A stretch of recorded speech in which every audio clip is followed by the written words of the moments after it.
friends, welcome back to our channel Sunday Super Samayal. நான் உங்க சந்தியா. இன்னைக்கு நம்ம சேனல்ல நம்ம சூப்பரான ஒரு ரெசிபி தான் குக் வித் comali கிச்சன்ல இருந்து பார்க்க போறோம். அது என்ன அப்படின்னா இந்த வீக் அட்வான்டேஜ் டாஸ்க்ல சுருள் பூரி அப்படின்னு ஒன்று வந்துட்டு கொடுத்துருந்தாங்க. அதை தான் செய்ய சொல்லி கொடுத்துருந்தாங்க. அதை எப்படி செய்யறது பர்ஃபெக்டாக அப்படின்றது தான் நம்ம வீடியோவில் வந்து பார்க்க போகிறோம். ரொம்ப ரொம்ப டேஸ்டியாக இருந்தது ஃப்ரெண்ட்ஸ். ஸோ கண்டிப்பாக ஒரு வாட்டி ட்ரை பண்ணி பாருங்கள். நான் வந்து ரொம்ப கம்மி குவான்டிட்டியில் பண்ணியிருக்கேன். பட் வீட்டில் எல்லாருமே வந்து இன்னும் கொஞ்சம் பண்ணியிருக்கலாம்ல அப்படி கேட்குற அளவுக்கு இருந்துச்சு. ஸோ கண்டிப்பாக இதை ஒரு வாட்டி ட்ரை பண்ணி பாருங்கள் அப்படின்னு தான் சொல்லுவேன். மஸ்ட் ட்ரை ரெசிபி அப்படின்னு தான் சொல்லணும். ஸோ அதை எப்படி அதை எப்படி பண்ணுறதுன்னு தெரிஞ்சுக்கணும் அப்படின்னா நம்ம வீடியோவை ஸ்கிப் பண்ணாமல் ஃபுல்லாக பாருங்கள். பட் அதுக்கு முன்னாடி நீங்கள் இன்னும் நம்ம சேனலை சப்ஸ்கிரைப் பண்ணல அப்படின்னா கீழே இருக்க ரெட் கலர் சப்ஸ்கிரைப் பட்டனை கிளிக் பண்ணி வச்சுக்கோங்க. கூடவே பக்கத்தில் இருக்க பெல் ஐக்கானையும் டேப் பண்ணி வச்சுக்கோங்க. அப்போ தான் நம்ம போடுற இன்ட்ரெஸ்டிங் வீடியோஸ் உங்களுக்கு உடனுக்குடன் நோட்டிஃபிகேஷன் வந்து சேரும். ஸோ தட் நீங்கள் இந்த வீடியோஸும் மிஸ் பண்ணாமல் பார்க்கலாம். அண்ட் நம்மளை இன்ஸ்டாகிராம் அண்ட் ஃபேஸ்புக் பேஜ்லையும் ஃபாலோ பண்ணி வச்சுக்கோங்க. அங்கேயுமே நிறைய இன்ட்ரெஸ்டிங் கண்டென்ட்லாம் அவைலபிளாக இருக்கும். ஸோ இப்போ வாங்க நம்ம வீடியோக்குள்ளே போகலாம்.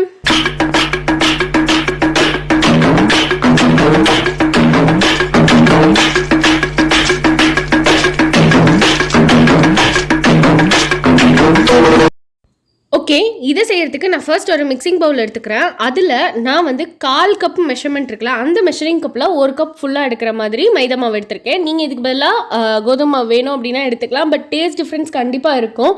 மைதா மாவில் ட்ரை பண்ணிங்கன்னா எக்ஸாக்ட் அதே டேஸ்ட் வரும். அண்ட் இன்னொன்று சொல்லணும் அப்படின்னா நான் வந்து இன்றைக்கி ரொம்பவே கம்மி குவான்டிட்டியில் பண்ணியிருக்கேன். வீடியோக்காக தான் பண்ணுறேன் அப்படின்றதுனால. ஸோ 1/4 கப் மெஷர்மெண்ட்டில் தான் எடுத்திருக்கேன். நீங்கள் எந்த கப்பில் எடுக்கிறீங்களோ அந்த கப்லேயே உங்களோட எல்லா மெஷர்மெண்ட்ஸையும் ஃபாலோ பண்ணிக்கோங்க. அதுக்கப்புறமா கொஞ்சமாக ஒரு பிஞ்ச் போல் சால்ட்டு, அதுக்கப்புறமா 1 டேபிள் ஸ்பூன் நெய், இதை சேர்த்து நல்லா மிக்ஸ் பண்ணிக்கோங்க. ஃபஸ்ட்டு இது வந்து நல்லா மிக்ஸ் ஆகிடணும். ஃபஸ்ட்டு சால்ட்டு சேர்த்தோடனே ஒரு வாட்டி மிக்ஸ் பண்ணிவிட்டு அதுக்கப்புறமா நெய் சேர்த்துட்டு ஒரு வாட்டி மிக்ஸ் பண்ணுங்கள். இப்படி பண்ணுறப்ப என்ன ஆகும்னா எல்லா மாவுலையுமே வந்துட்டு எல்லாமே மிக்ஸ் ஆகிடும். அண்ட் இதை பசஞ்சதுக்கப்புறம் எப்படி இருக்கணும்னா அப்படி அப்படி பிடிக்கிற கன்சிஸ்டன்சியில் இருக்கணும். இப்படி லைட்டாக உதுத்து விட்டால் உதிர்ந்து வந்துடணும். அந்த மாதிரி கன்சிஸ்டன்சியில் இது இருக்கணும். இப்போ வந்து ரொம்பவே கம்மியாக தண்ணி சேர்த்துக்கோங்க. நான் அந்த 1/4 கப் மெஷரிங் கப் காட்டினேன் இல்லையா, அந்த கப்பில் எனக்கு 1/4 கப் தான் தண்ணி தேவைப்பட்டுச்சு. ஸோ அதை சேர்த்து நல்லா ஒரு கெட்டியான மாவு மாதிரி பிசைஞ்சு எடுத்துக்கிறேன். சப்பாத்திக்கெலாம் பிசைவோம் அந்த மாதிரி. ஆனால் கொஞ்சம் ஹார்டாக இருக்க மாதிரி, ரொம்ப ஹார்டாக இல்லை, ஓரளவுக்கு கெட்டியாக இருக்க மாதிரி நல்லா பிசைஞ்சுக்கோங்க. பிசைஞ்சிட்டு அதை ஒரு 1/2 மணி நேரத்துக்காவது நம்ம வந்து ரெஸ்ட் பண்ணணும். ஒரு 20 to 30 minutes விட்டிங்கன்னா நல்லா ஊறி வரும். அதுக்காக தான். ஸோ இப்போ ஒரு 1/2 மணி நேரம் கழிச்சு பார்க்கலாம். இப்போ இது நல்லா 1/2 hour போல் ஊறிடுச்சு. ஸோ மாவு எடுத்து பார்த்திங்கன்னா நல்லாவே சாஃப்டாகவே இருக்கும். சாஃப்டானா ரொம்ப சாஃப்டாக இல்லை, பட் நல்லா ஊறி கொஞ்சம் சாஃப்டாக தான் இருக்கும். ஸோ இப்போ இந்த மாவு வந்துட்டு நம்ம 4ஆக டிவைட் பண்ணிக்க போகிறோம். ஃபஸ்ட்டு வந்துட்டு ஒரு அந்த தேய்க்கிற கட்டை இருக்கும் இல்லையா, சப்பாத்திலாம் தேய்ப்போம்ல, அந்த கட்டை எடுத்துக்கிறேன். அதில் வந்து இந்த மாவு வச்சுட்டு நம்ம வந்து இதை 4ஆக டிவைட் பண்ண போகிறோம். 4 ஈக்குவல் போர்ஷன் மாதிரி. நான் ஏன்னா 4 லேயர் சேர்த்து தான் இதை பண்ண போகிறேன். நம்ம வந்து 4 லேயருக்கு மேலே 5, 6 அப்படிலாம் கூட லேயர் போட்டுக்கலாம். பட் எனக்கு வந்து 4 லேயர் வேணும்னு தோணுச்சு. ஸோ அதனால் நான் பண்ணுறேன். அதுக்கப்புறமா வந்துட்டு நம்ம மாவு வந்து சப்பாத்தி திரட்டுற மாதிரி தட்ட போகிறோம். ஆனால் ஓரளவுக்கு நல்லா மெலிசாக திரட்டிக்கோங்க. அப்போ தான் ஃப்ளேக்கியாக வரும். அந்த இது சூப்பராக இருக்கும். அதுக்காக தான். ஸோ நான் வந்து என்ன பண்ணுறேன்னா கீழே நல்லா மாவு போட்டுட்டு அதுக்கு மேலே இந்த உருண்டையும் வச்சுட்டு அதுக்கு மேலே திருப்பி அந்த மாவையும் போட்டுக்கிறேன். அப்படி போட்டு நல்லா வந்து இதை மெலிசாக ஓரளவுக்கு தேய்ச்சி எடுத்துக்கிறேன். இந்த மாதிரி இருக்க மாதிரி. இதே மாதிரி நான் 4 உருண்டையுமே தேய்ச்சி எடுத்து வச்சுட்டேன். ஸோ இப்போ என்ன பண்ணுறேன் அப்படின்னா ஃபர்ஸ்ட் அந்த ஒரு சப்பாத்தி மாதிரி போட்டோம் இல்லையா, ஸோ அதை எடுத்து வச்சுட்டு அதில் கொஞ்சமாக ஒரு 1/4 ஸ்பூன் போல் நெய் போட்டால் போதும். நான் குட்டி குட்டியாக போடுறேன் அப்படின்றதுனால எனக்கு 1/4 ஸ்பூன் கரெக்டாக இருந்தது. பட் உங்களுக்கு அதில் எவ்வளோ கரெக்டாக இருக்குமோ அதுக்கேற்ற மாதிரி சேர்த்துக்கோங்க. அதை போட்டுட்டு நல்லா ஸ்ப்ரெட் பண்ணி விட்டுருங்க.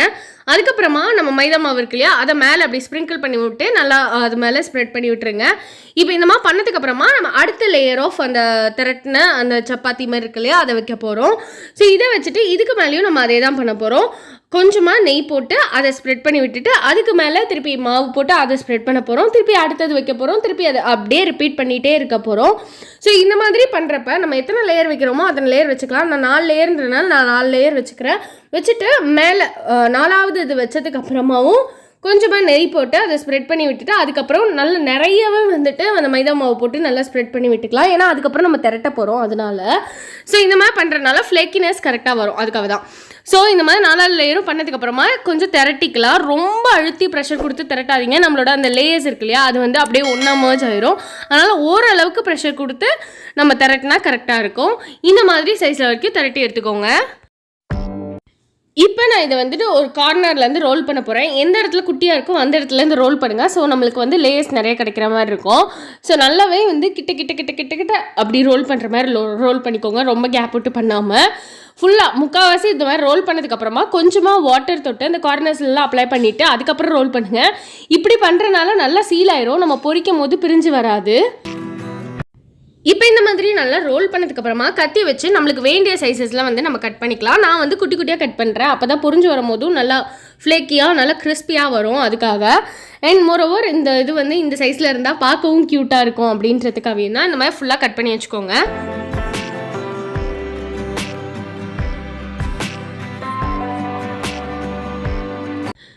எவ்வளோ அழகாக லேயர்ஸ் வந்துருக்குல்ல. ஸோ இந்த மாதிரி பண்ணதுக்கப்புறமா நான் வந்து இதில் ஒரு ஸ்டெப் பண்ணுறேன். இந்த மாதிரி இருந்தால் பார்க்கவும் க்யூட்டாக இருக்கும் அப்படின்றதுக்காக. பட் நம்ம ரவுண்ட் ஷேப்லேயே இருக்கலாம்னு நினச்சா அப்படியே பொரிச்சிக்கலாம்.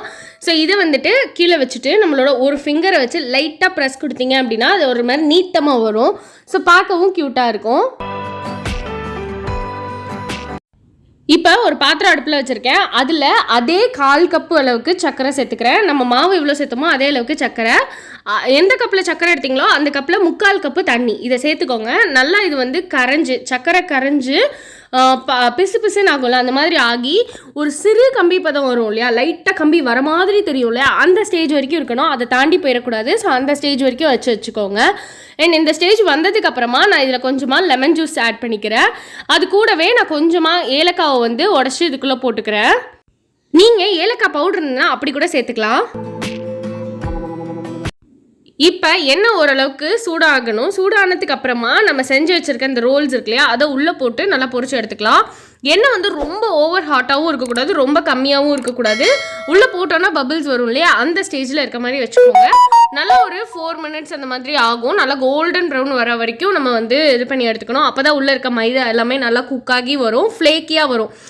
வெளியில் மட்டும் இல்லை, உள்ளேயுமே இது வந்து நல்லா கிறிஸ்பியாக அப்படி வரும். அதுக்காக தான். இப்போ இது நல்லா இந்த மாதிரி கோல்டன் ப்ரௌன் ஆனதுக்கு அப்புறமா இது எடுத்து நம்ம அப்படியே பாகில் சேர்த்துற போகிறோம். முக்கியமான விஷயம் நீங்கள் நோட் பண்ண வேண்டியது என்ன அப்படின்னா, ஒன்று அந்த பாகு வந்து சூடாக இருக்கணும், இல்லை நீங்கள் இந்த ஃப்ரை பண்ணி வச்சுருக்கீங்க இல்லையா இது வந்து சூடாக இருக்கணும். ஏதாவது ஒன்று சூடாக இருந்தால் தான் பாகு சக்குன்னு உள்ளே ஏறும். அதுக்காக தான். ஸோ இதை உள்ளே சேர்த்துட்டு நல்லா மிக்ஸ் பண்ணி ஒரு 1 or 2 minutes வச்சுருங்க. அதுவே போதுமான அளவுக்கு இருக்கும், நல்லா உள்ளே இழுத்துக்கும். அண்ட் இது வந்து ரொம்ப உள்ளே அந்த பாகை இழுத்து சூவியாக அப்படியும் ஆகக்கூடாது. அந்த பாகோட இனிப்பு இதில் வந்திருக்கணும், ஆனால் வந்து உள்ளே அந்த ஃப்ளேக்கியாக இருக்கணும். ஸோ அதுதான் கரெக்டான டெக்ஸ்சர். அதே மாதிரி வரணும் அப்படின்னா ஒரு 2 நிமிஷம் இல்லை 3 நிமிஷம் மேக்ஸிமம் வச்சிங்கன்னா போதும். ஓகே, இப்போ நம்ம பிளேட்டிங் பண்ணிடலாம்.